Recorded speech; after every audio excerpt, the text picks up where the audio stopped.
All right, good morning. Man, I've waited for a long time for this. My name is Quinest. I'm just kidding. All right. Well, I've waited a long time for this, and we're talking about the hate among us. And I think that as a church, we've got to be aware of what's going on. I heard Charles Spurgeon. He was a preacher a long time ago, and he always said a preacher should have a newspaper in one hand and a Bible in the other, and should speak to issues that are pressing and relevant in our lives. And you would have to you'd have to live under a rock to not be aware of what's going on in terms of racial tension in our culture. There's so much racial tension.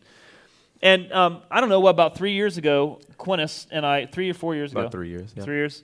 We met, and we struck up a friendship that's unique, and that is this. We can talk about black and white.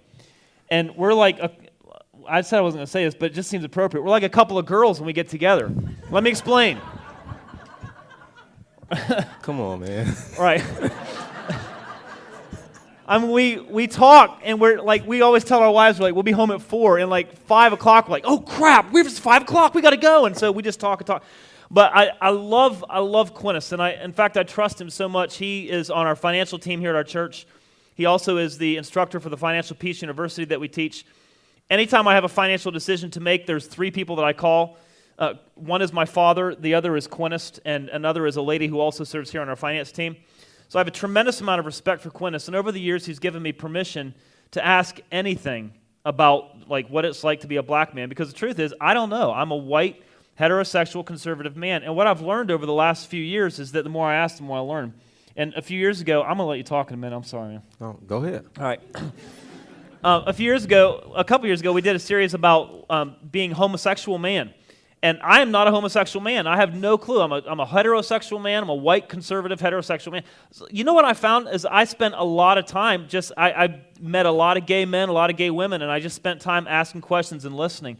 And I learned so much. And God has changed my heart, and it's just so cool. And the same thing has happened with I'm a white man talking to a black man. I've learned so much, and I just felt like we have to have a conversation in front of our church, and then depending on how this conversation, up on the screen, I'm going to put my phone number up on the screen. Do not text or call crap. I mean, don't text me crap or call me right now, all right? But here's why I'm putting my text up there, because I want you to text questions, and if they're appropriate and relevant for today, we'll ask them and talk about them today. We have 11 questions of our own. We did a run-through the other day. It took us about 2 hours, so I don't know. And our plan is to probably, based on the number of questions we get, number of feedback we get, maybe to have this conversation again to next week, because there's a lot we need to say. And so we're looking for answers. But so that's kind of an intro. We kind of want to get into it, and we'll introduce ourselves a little bit. Before we get into it, let me tell you why we're doing this. There's a verse in Proverbs 12:15 that says, "Fools think they need no advice, but the wise listen to others." Is that a good verse? Proverbs 12:15, you should write that down. Proverbs 12:15, "Fools think they need no advice, but the wise listen to others." Listen, if we're going to be a part of ending hate in our culture, then we need to listen.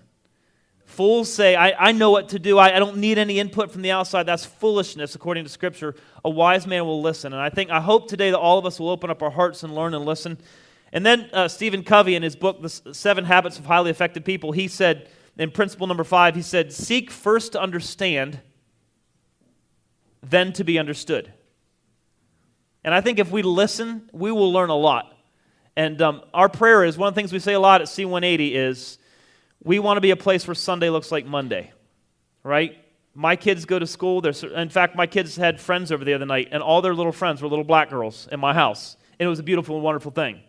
And that's their life. That's their school life. That's normal for them. And I want that to be our church, a place where Sunday looks like Monday, a place where people are here. They don't think like me. They don't look like me. They don't act like me. They don't talk like me, because that's the community of what Jesus wants to do, is bring a bunch of different kinds of people together and teach us to worship Him as one and love one another and encourage one another and build one another up. And now I'm going to be done. So before we talk about things we have that are different, let's talk about some things we have in common, all right? You want to start? Well, I think I'm not quite up to you, but we have a lot of kids, I think. How many kids you have? 4. 4? Yeah, I got 6. And I'm done. You better Hopefully. get it up, man. Hopefully.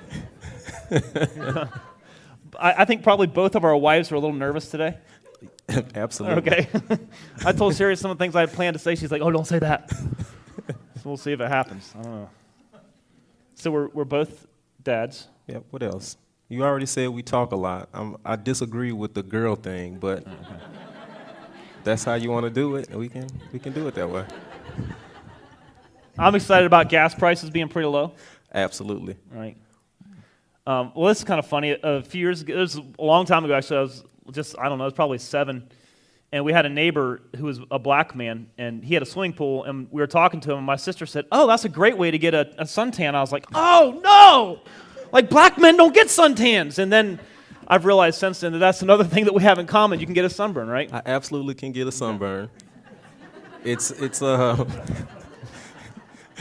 not forever, but I can get one. But I didn't believe that early on in my life. I used to believe that wasn't possible. Really? So I used to just lay out in the sun, and then I learned that I can get a sunburn. That's great. Just simple things, right? So do your kids listen the first time you tell them to do something? Absolutely not. Okay. Not the first time, not the second time, probably not the third time. All right. Well, anything else? I mean, we could go on and on here, things we have in common, but there's, one of the things I've learned in my friendship with Quinest is that there's a lot that we have in common. And by the way, this is something that I learned as I was listening to and talking with gay men and women, that we have a lot in common. In fact, one of these particular people that I've talked with is a gay man. He's a business owner, and I've learned a tremendous amount about just leadership from him. And so I just want to encourage you, when you listen, what you might find is that you actually have a lot in common with people who may not look or think just like you. Initially, once you actually begin to listen, you might find there's a lot in common, actually. So, well, Quinest, you had a couple clarifications I think are important as we get into this today. So why don't you just go ahead and make Well, those. I think the first thing is that I don't pretend to, nor am I trying to speak for every black person. I can't. I think any black person you talk to is going to be different based on how they were raised, their economic status, their household. But I think I do have a unique perspective in that, although I may not be able to identify with certain things, I definitely think I understand a lot of what the black race goes through, a lot of what the things we talk about, even the ways we act. I don't agree with some of the ways we act. I don't disagree with some of the ways we act, but I understand it. Just a little bit about myself, because I think it's important that you understand where I come from. I started off, my parents were divorced when I was very young. So I started off my life in San Francisco, California. And I had a grandfather there who did not believe, he didn't believe in God. The household was very much influenced by the Nation of Islam. He did not participate in that, but my grandmother, my mother, my cousins were all in the Nation of Islam. And it was not uncommon for me to hear at a very early age that I should never trust a white person, period. I don't care who you run into, all white people mean you harm. And so at a very young age, that was really branded into me. I witnessed a lot of racial profiling by cops on my grandfather. He was always harassed to the point where he didn't sleep with my grandmother. He slept on the couch at the front door with a rifle, because he was always scared of people coming to the house to harm us or to bring harm to us.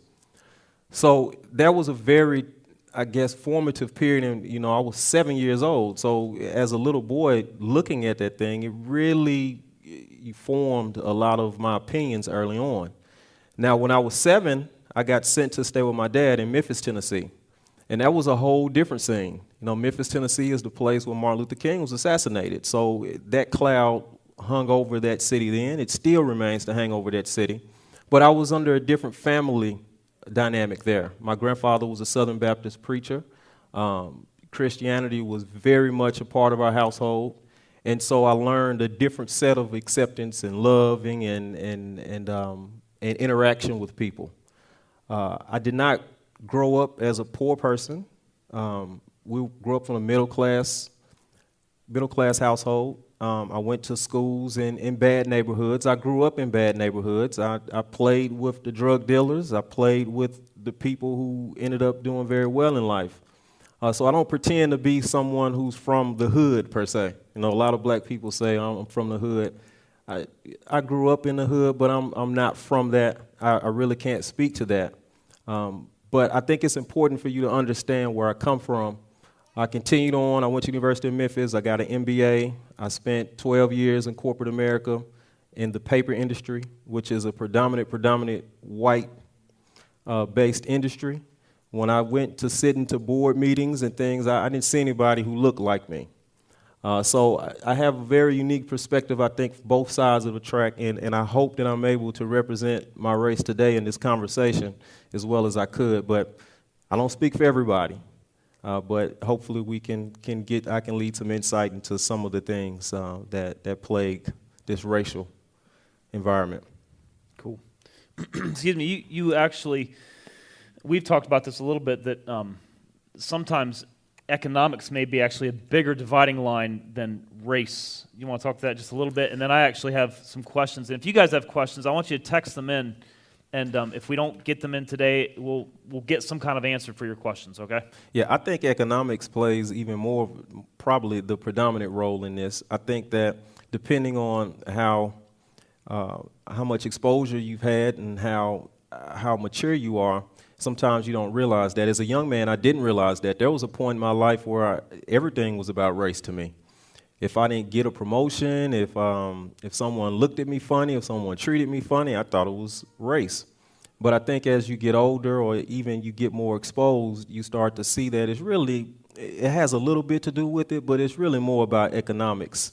You know, so if I'm a poor guy and I don't have access to things, I'm going to look at something different than maybe a middle-class guy or even a rich person who can have access to things. So I think economics plays a huge role in this racial conversation, in the racial environment. Some people realize that, some people don't. So I think that's where we start having some problems. Well, there's an article out in the New York Times this week that highlighted some of the leaders of the protests in Ferguson right now were actually angry at Oprah Winfrey because she hasn't been a more predominant voice in what's going on in the Ferguson context. And there's a lot of hate between, and basically some of the things that they were tweeting out were saying, you know, you rich black elite or you rich elite black people don't know what's going on in our world. And so it wasn't like just black versus white. It was rich black versus poor black in that conversation. Is that a common thing or? Very common. Okay. And I think that's probably what leads to a lot of the struggles we have is that within our own race, there's not an agreement. Within our own race, there is, I don't want to use the term racism, but it really is. It's kind of like there's a lot. If you're poor, if you're middle class, if you're rich, I read that same article. And I agree with some of the protesters in saying that Oprah is kind of probably detached, but why wouldn't she be? I mean, she's she's playing in different realms. So yeah, to answer your question, absolutely, I think that plays a role. I think it happens in the white community, right? Like a poor white man is probably not as connected to a super rich white man as what a poor white man might be connected to a poor black man, right? Mm-hmm. So economics plays. Okay, so all that's out of the way. Here are the questions. We've talked about these things over the last several years, and I thought it would just be important to have these kind of conversation in front of us. And again, I encourage you to text if you have questions. All right, so my first question when I was talking to Quinest, and I have several other black friends that I've asked this question, but legitimate question, how do I refer to you? Are you a black man? Are you an African-American man? I don't know how to say it. I don't want to be offensive. I want to be nice, but I don't know. Yeah, either is fine with me. I prefer black, and I think that in the black community, most people probably prefer black. I think probably what's not known is that not every black person really associates themselves with Africa. So when I hear African American, it's not like someone gonna get up in arms like, oh, they call me an African American. It's not like that, but it's not something that I would probably refer to myself as. I refer to myself as a black American man. I definitely understand the connection with Africa, but my life experiences has kind of shown me that Africans don't particularly like black Americans. Really? Yeah. And I think that's something that people don't know. And I'm not talking about everybody. Right. You know, there's situations, but as a whole, either is fine. But I prefer to be called a black man. Okay. Now, this is a question that I ask my gay friends as well as my black friends. And when I walk into a room, I walk into the room as a man who happens to be white, who happens to be heterosexual. I don't lead with my sexuality or my color. I just walk in the room as a man. Quinest, when you walk into the room, how do you walk into a room? I walk into the room as a black man. And before you, my gay friends all said, I walk into the room as a gay man, which was really interesting to me because I never thought about that. I walk in the room as a man, right? So, yeah. I'm sorry. No, it's very prevalent with me. And not only do I walk in the room as a black man, I walk into the room as every representation of a black man. Whether I walk into the room as that kid who's, you know, on the corner selling drugs, or whether I walk into the room as Ben Carson, who's done great things. Whether I walk into the room as Trayvon Martin or Mike Brown, I carry all of that with me because I know that there's people who just are not exposed. They're just not used to being around. Some people have never had, you know, black friends. So when I walk into a room, I walk into the room as all of those things, and I'm very aware of that. And it really has an impact on the way that I carry myself, and even the way that I think. Fairly or unfairly, that's just a reality that I have to deal with. I mean, that to me was huge because I don't know. I mean, so when you see a young black man acting out, I see young white men acting out. I'm like, dude, don't be an idiot. When you see a young black man acting out, how do you feel? What goes on in your head? Well, the first thing that goes in my head is he's young, and there's just, regardless of race, there's just certain things young people do, stupid things. I've done the same kind of stuff, but the stakes are higher with my race because it could mean life or death for them, and it can also mean life or death for other black youth. So when I see young black men acting out and I see things on the news, it saddens me because I know that situation just turned into another 15, 20 situations. Right. When I see something, what happened with Michael Brown or Trayvon Martin, it doesn't end there. That's going to create other things. So when I see that, it saddens me. It really challenges me because as someone who's been blessed to see certain things and to even be, you know, even live this long, because in our community, you know, we talk to each other like, man, you may not even be here after the age of 25, and statistics have proven that out. And not maybe in life, but maybe you're not even going to be free. Maybe you'll be incarcerated. So when I see things like that, it saddens me, but it also heightens my reality that I need to be able to be involved in that young man's life or do something to be able to show that young man that there's different ways of handling yourself, different ways of expressing yourself. You guys are blowing my phone up, which is really cool, and I appreciate all these texts, and I'm trying to listen and read text, which Mrs. Peterson frowns upon, by the way, so I'm a little nervous doing it in front of everybody. So if we don't get to your question today, they're all good questions, and we're going to try to fit them in. Some of them are actually parallel with some of the questions I have for Quinest. If we don't get them in today, we'll answer them in some form, either next week or online or some way we'll do that because they're really good questions. As a parent, what are your biggest concerns for your children? And that was one of the questions that was just texted in. As an African-American father, do you teach race in your home? How do you navigate that? No, straightforward. Absolutely, I have to. I have 4 kids. I have 3 boys. And my daughter, of course, is going to have certain challenges, as anybody would. But my boys are going to have very real challenges.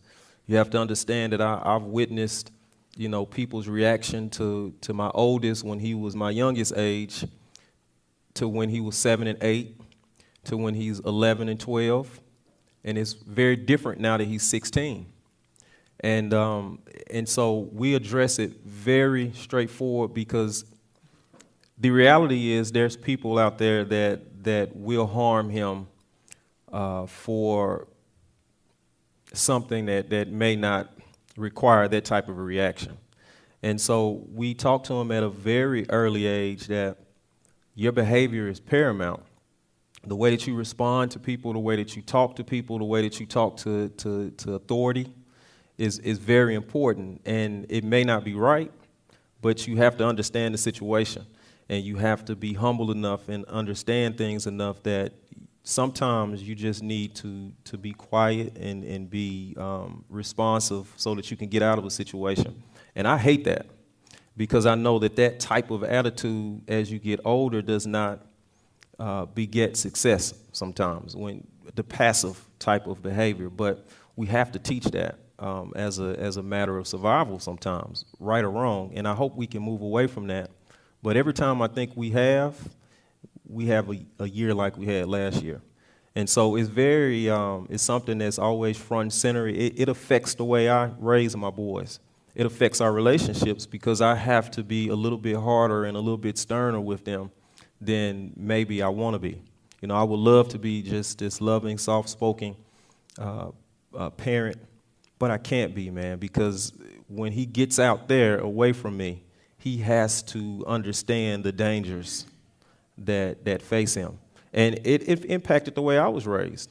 I mean, I got whippings, and, you know, I don't know if you guys are familiar with the Adrian Peterson case and things of that nature. Now, you know, some of those things that came out of that case, you know, I don't really agree with or have I seen, but I understand because there are certain ways that our fathers and our grandfathers raise us because of what they've been subjected to that are probably really harsh.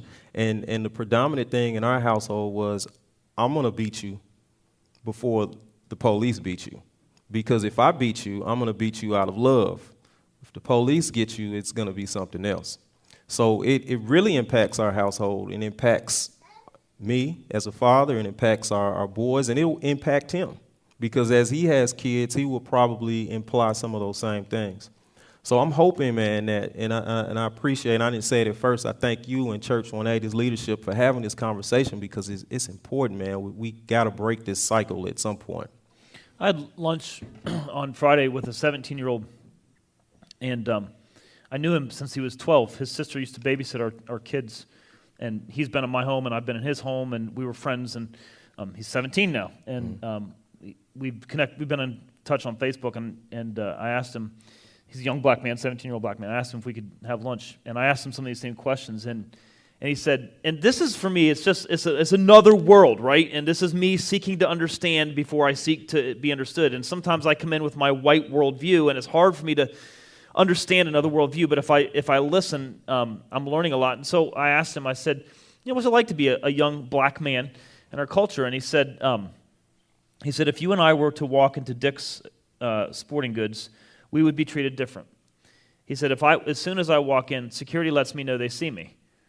He said, all I've done is walk in the door. Like, I haven't done anything. In fact, he told me 2 stories. He said the other day, I was at the mall, and security alarm went off, and I was surrounded by security guards. And I'm like, I haven't done anything. This was him saying, I haven't done it. Like, I didn't do anything. And the security guards said, we're just doing our job, man. Like, they wouldn't do that to me, right? Mm-hmm. And then, it turns out he didn't do anything. He just was a young black man there. And then he told me a story. He was riding down the road with a couple of his buddies, and he said they had their seatbelts on. They weren't breaking the law. They got pulled over. And the cop said, they're like, why'd you pull us over? And he said, because you had a taillight out. And he searched the car and did everything. There was nothing. They went on home, got out, checked the taillight. It wasn't on. And, I don't want to turn this into a political thing, okay? What I'm saying is this is a different set of experiences for me, mm-hmm. As opposed to my young black friend. And yeah. It's interesting to me to hear that. It's interesting, and we talked about that. And what I would tell him that I didn't even realize about myself is that sometimes it's warranted. So I don't want to sit up here and paint this to a picture that, that sometimes just happens based on race or based on skin color. I've had those same experiences. And I tell you, when I was 16 years old, I was leaving a football game, and I had my music on, and I was having fun, and it was loud, and I got pulled over, and I got slammed on the hood of my car, and I had a pen in my pocket, and they said I had drug paraphernalia. Was that a crack pipe, this, that, and the other? Roughed up pretty good, put back in the car, and for a long time, I was really upset about that. But as a 38-year-old, I can look back at that, and I can say, man, well, you know what? I was in the car, I was bobbing my head, I was in a residential neighborhood, the music was loud, I was probably dressed funny, I thought probably was cool, but if I was someone who was an authority figure, I would catch my attention, right? So I would probably pull me over. Now, I may not have been as physical, but, cops deal with a lot of stuff, man. As you get older and you start seeing these things, you don't know what the cop has necessarily dealt with. He could have dealt with somebody that looked just like me who had very bad intentions. So I don't think it's right. But I think a lot of times that the young men and even myself don't realize that sometimes you put yourself in a situation to get harassed or to get treated a certain way. So I would tell that same young man, and we probably would have a disagreement. He'd probably say that, you're not connected with the community anymore. You're this and that. But the truth of the matter is that I think that we have to teach everybody that you have to carry yourself in a certain way. And there's going to be incidents where things are just going to be racial, but some of those things are things that you bring on yourself. Okay. A while ago, I heard a guy talk about the concept called dueling realities. He was talking about this matter of race. And he said, my reality is, in this specific instance, he was talking about the police. Let me just tell you something. I have made it a point recently to every police officer I see, male, female, black, white, doesn't matter. I've made it a point to go up to them and thank them for the service they do because I believe they put their lives on the line consistently. And as much as I do not believe every black man is a bad man, I do not believe that every police officer is a bad police officer. I think they are out there doing a good job, and I think it's good for us. When I've walked up to them and said, thank you for the service you're doing for our community, thank you for keeping us safe, the response has been, these are crazy days.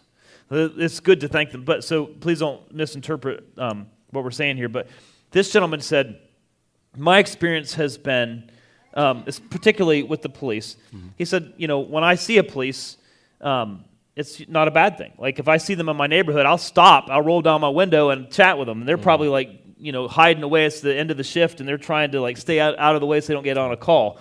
He said, that's been my experience. My experience with the police has been every time I've been in trouble, I've deserved it. Right? I mean, I've been stopped, I've gone to jail. Everything that's happened to me, I have deserved. So now my experience with the police is like, I just keep the law and I'm good. Like I'm not scared of them anymore. In fact, sometimes I'll initiate conversation. So, but this same man said, I have black friends, and their experience with the police is different than mine. Like they will get pulled over for a taillight that's out that's not really out, and et cetera. And he said, what I've realized is I'm telling the truth, and he's telling the truth, and what we have here are two realities they're dueling realities. Mm-hmm. Is that a helpful concept? Does you guys understand that concept? Right? Does that help make sense? Okay. Is that a helpful It's paradigm? Absolutely helpful. And I think that that's one of the keys in getting past some of this stuff is that I think if individuals would just stop, sit down, listen, really think about it, and try to see it from both sides, I think that we can turn the temperature down on some of this. When I heard about the Mike Brown situation, and I don't know the cop's name. What's the cop's name? Darren Wilson. And I heard what Darren Wilson says. I believe him. I believe that he felt threatened. I believe Mike Brown felt a certain way. I believe certain things happened. I believe that both of those situations could be true. The same in Trayvon's and George Zimmerman's case. I have a 16-year-old. I know how 16-year-olds act. I know that he was probably a little disrespectful. Not your 16-year-old. Not my 16-year-old, but he is too, a little, not that kind of disrespectful. But I believe that Trayvon was probably disrespectful. I believe that he was probably sick of being harassed. I believe George Zimmerman had suspicion that maybe he may do something. So I believe both of the realities were there. I think what we don't understand and why those situations end up progressing to something that it shouldn't is because we like to say, well, I'm right and you're wrong. And sometimes it's not a right and a wrong. Sometimes there's just two different ways, two rights, in based on the situations of those two people can both be realities. And I think if we start to understand that and respect each other's realities, I think that we could get past some of this stuff. I think that's why Proverbs 11 or 12:15, the wise listen to others, is so helpful here. Like to listen to some of this stuff. My phone's getting blown up here. Let me just jump ahead to this question here. Tell me like one or two things that white people don't know about black people. All right, funny things first. Like, I don't know if you guys, do you get ashy? Ashy? Yeah, you ever heard of that term, ashy? So, like, I'm a pretty dark guy, right? And if I swim in the summertime, I may appear to get a couple of shades lighter, but that's like just ash, right? So, Okay. so some people kind of look at me like, man, what's going on with you? Michael Jackson, baby. Right. It's not Michael Jackson type stuff. That's a whole different kind of thing, but that's probably one thing. Seriously, a little bit, I think that people just need to understand is that black, every culture is the same. I really believe every culture is the same. Every culture has the same amount of diversity, has the same amount of ignorance, same amount of intelligence. So I think that sometimes some people will kind of try to just lump, and I get this a lot, man. Like, people tell me I look like people that I don't look like. I think you look like Michael Jordan, you look like Steve Harvey. It's like I don't look like those people, right? So it's the same kind of stuff, man. I think we just all need to realize that black people are the same as anybody else. We got ignorant people, we got intelligent people. It's all the same. Okay. So that's funny. All right. Well, let me just ask you a couple of questions from the text, because we have a lot. Gosh, my phone's blowing up here. Let's see here. Do you want to do this one? I'm good, man. What is it? Oh, man. Yeah, I'll do you talk want to go there? Yeah, we can go there. I mean, like you and I have talked. Yeah. We can go there. Ooh. You want to put the question? I want to put the question. All right. Can I tell how I feel? Yep. All right. So, interracial marriage. All right. Several of you have texted me this, and Quinest and I have talked about this a lot. Like, what is the scoop on interracial marriage? I'm going to tell you where I'm at on this.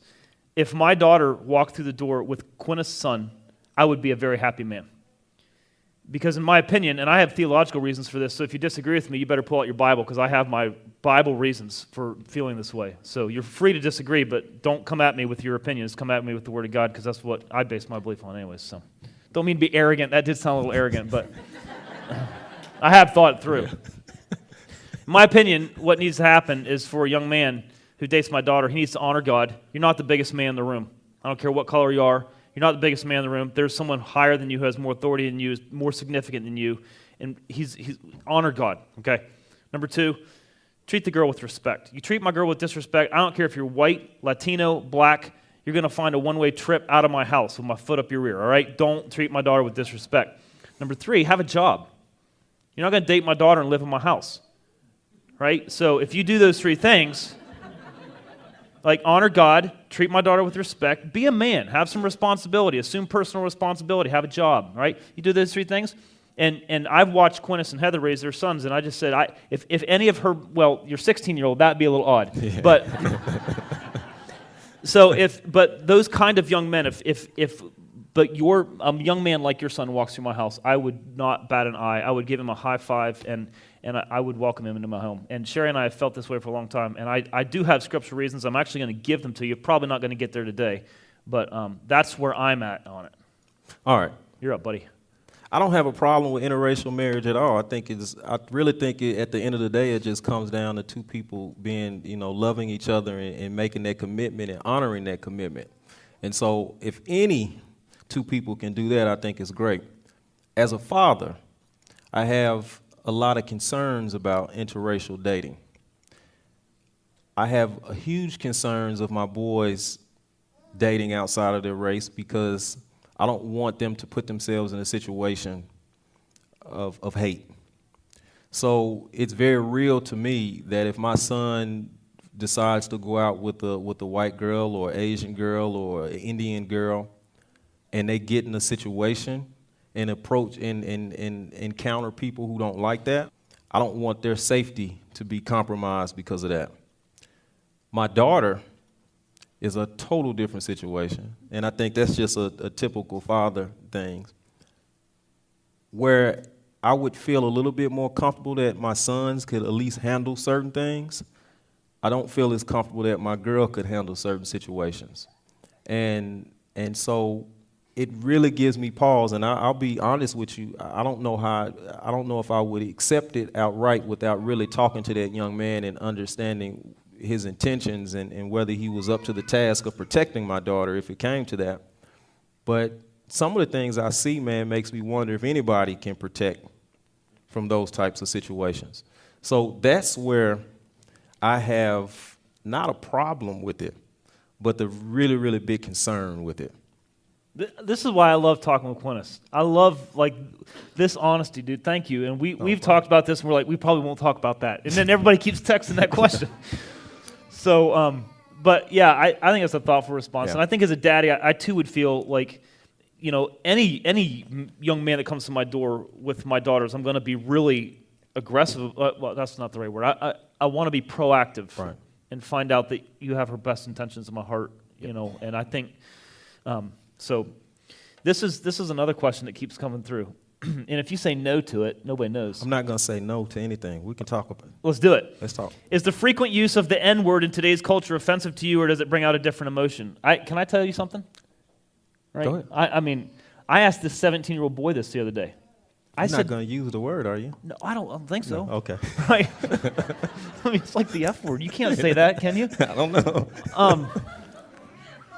So I asked this. I said, how come you can say the N-word to another black guy, but I can't?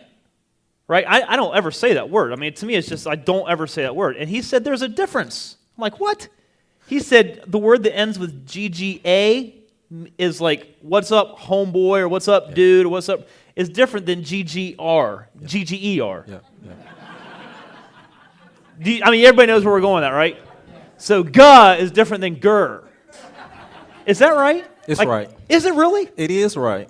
It's stupid, but it's right. I would never. I still would never say that. I'm so unbelievably uncomfortable with that. Here's the thing for me, and here's the thing for a lot of my friends. I think it really just comes down to, do I know you, or if I don't know you. If I don't know you, you can't use that word, Right. because I don't know where you're coming from. Right.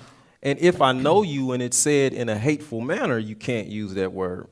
But no black person will tell you this. But if they have white friends, they all sit in the basement and that stuff is said and it's not a big deal.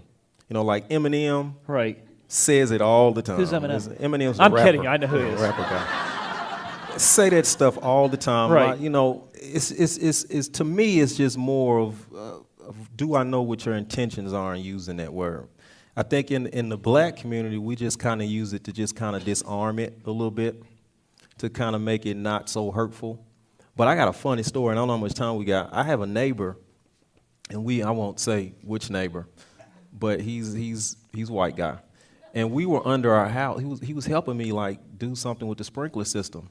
And he was like, man, I'm gonna tell you something, Quinest. When I moved here and they told me that I was gonna have a black neighbor, I was concerned because I just didn't know what to expect. But he said, man, you're a good guy. And I've just come to realize that, there's black GGERs. Oh, come on. And there's white GGERs. And everything's cool.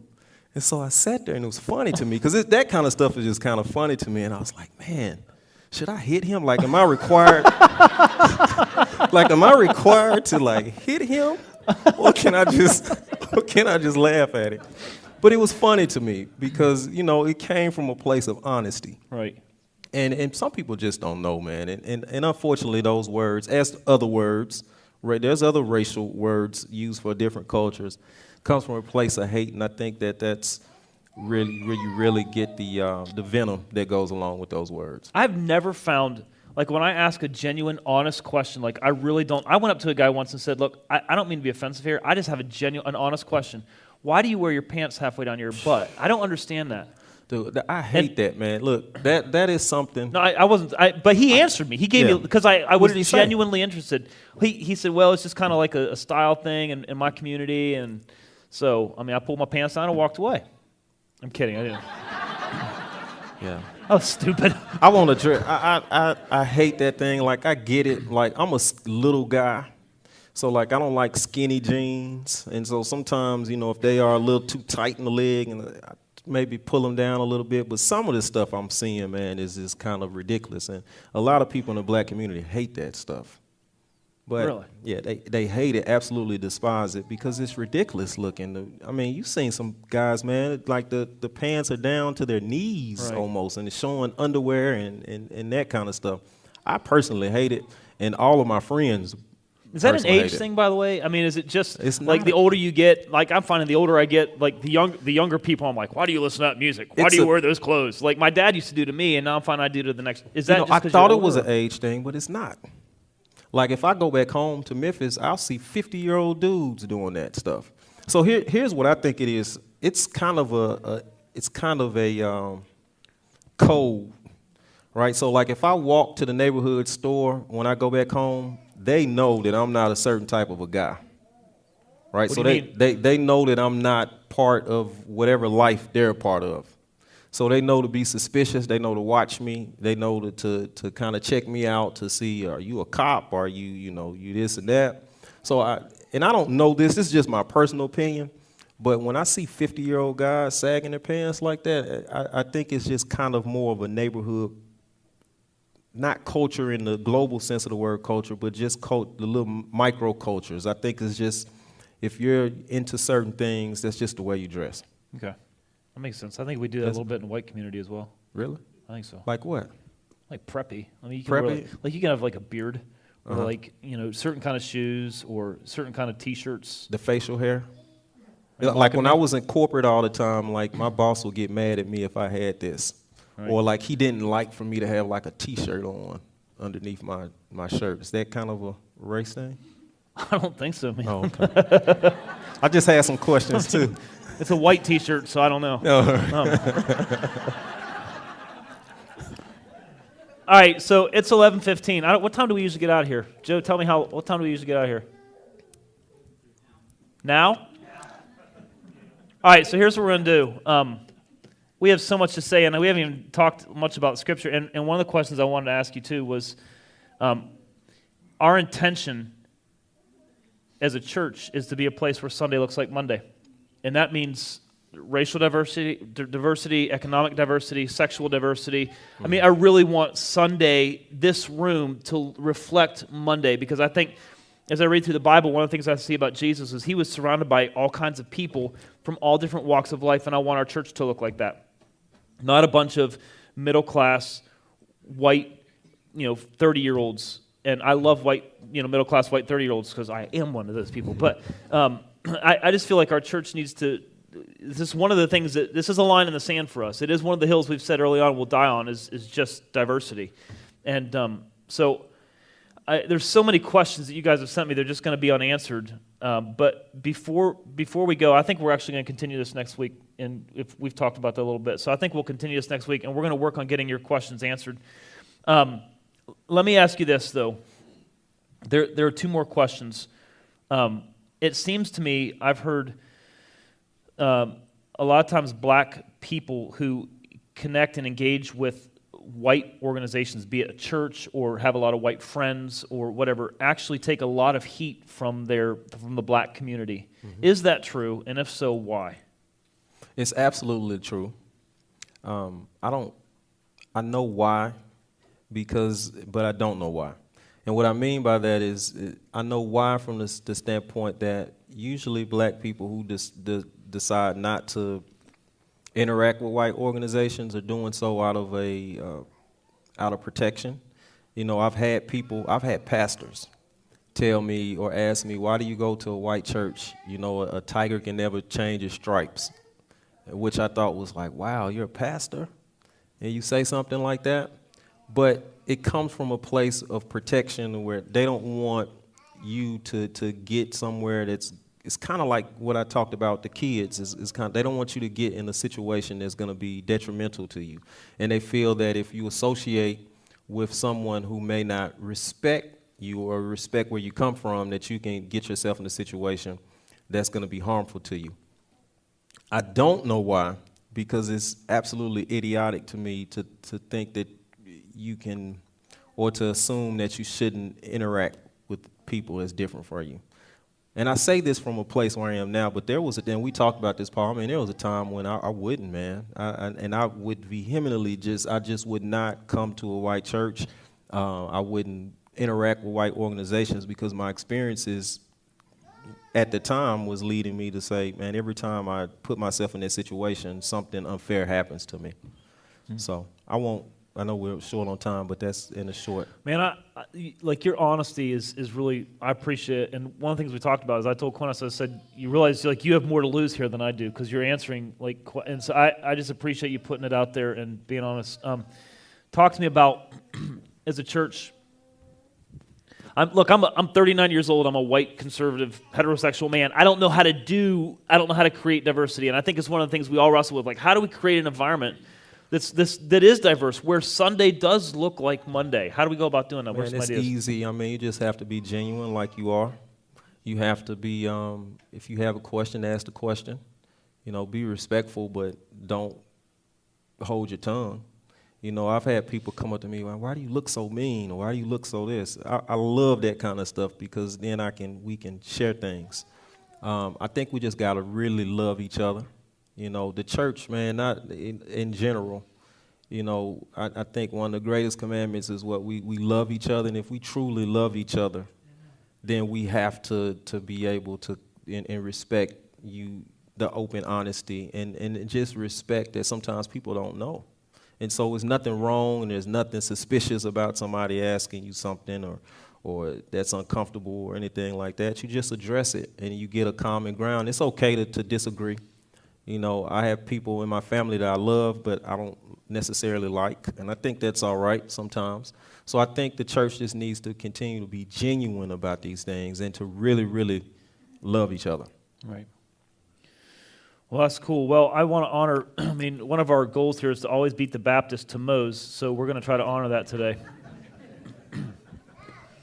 So I think it's an important conversation, gang, because you know, it's a reality. I mean, you just turn on the news and you see it. And I want our church to be a place where that's different. And I want us to be a people where that's different. And there's actually some things that are beginning to happen. I met with this 17-year-old on Friday, and as we were walking out, I said, what can I do? What can we do to be a part of changing this craziness that's in our culture? And you know what he said? He said, if you'll just do this with some of my friends. And he said he's going to, hopefully he follows up on this, but he said on Monday he's going to follow up with me. He has about 15. He said, I think I can get a group of about 15 guys together, young black men. And Quinest and I are just going to go. We're just going to sit and do this. We're just going to listen to them, and we're going to hear their hearts. And I just would encourage you to pray, because I think that God's heart is for unity. God's heart is for diversity and coming together. You understand what I mean? And there are three scriptures that basically I would point to. I'm not going to flesh them out today, but if you chase our family tree back far enough, you know, if you believe what the scriptures say, if you chase our family tree back far enough, we're all sitting at the same family table. We all come from Adam and Eve, all right? And I have scriptures, and I'll teach that later. But again, family tree, you go back far enough, and we are at the same table. We're at the same picnic, all right? And then in Ephesians chapter 2, Paul writes about Jesus, who came to tear down the wall of animosity that existed between the Jews and the Gentiles. And there was incredible racial tension there, right? And Jesus said, this Middle Eastern man, by the way, Jesus is not an Anglo-Saxon. He's a Middle Eastern man. He looks probably more like, he just is a Middle Eastern man. And get carried away sometimes, have to edit myself. And but this is what he did. He came to change our hearts and fill us with love for one another. And that's what Jesus did. And then finally, heaven, you know what? The Bible says heaven is a place where, this is what it says in Revelation 7:9. Every nation and tribe and people and language will be standing in front of the throne. If you're not comfortable with diversity, then you need to go to... You know what I'm saying? Because there will be diversity in heaven. And if you're not comfortable with that, then you're not going to like heaven. And so we got to get comfortable with loving one another and living with one another and doing life together here now. All right? So, can we do this next week? Good. All right, so we'll do it one more week. Thank you, Quinest. You've been amazing, man. Thanks. Thank you. Thank you. So let's pray, and then we'll just go. Father, You're amazing. And we want to be a part, Lord, of loving well. And that means loving people that don't look, think, act, talk, whatever, like we do. I pray, Lord, that our church would be a place that is filled with diversity, that there would be black men and women, and there would be Latino men and women, that there would be gay men and women, that there would be single men and women, there would be rich men and women, that there would be poor men and women. And the one thing we would have in common, Lord, is the fact that we are looking to God and we are trusting in Jesus to make our lives better, and that we're growing in love for one another, we're encouraging one another, we're building one another up, we're speaking into one another's lives, we're challenging one another, we're learning from one another. This is the kind of environment, Father, that the Bible talks about that is a true church, and it's the kind of environment, Father, that we're working to create. Thank you for my friend Quinest, for his willingness to get up here and answer questions. Thank you for our church, Lord, that is willing to text in these kind of questions. I pray, Father, that you'll be with us, fill us with your love, and may we be different, Lord, because of the love that is within us. May we treat all people differently because of your love for us that flows through us. In the name of Christ, amen.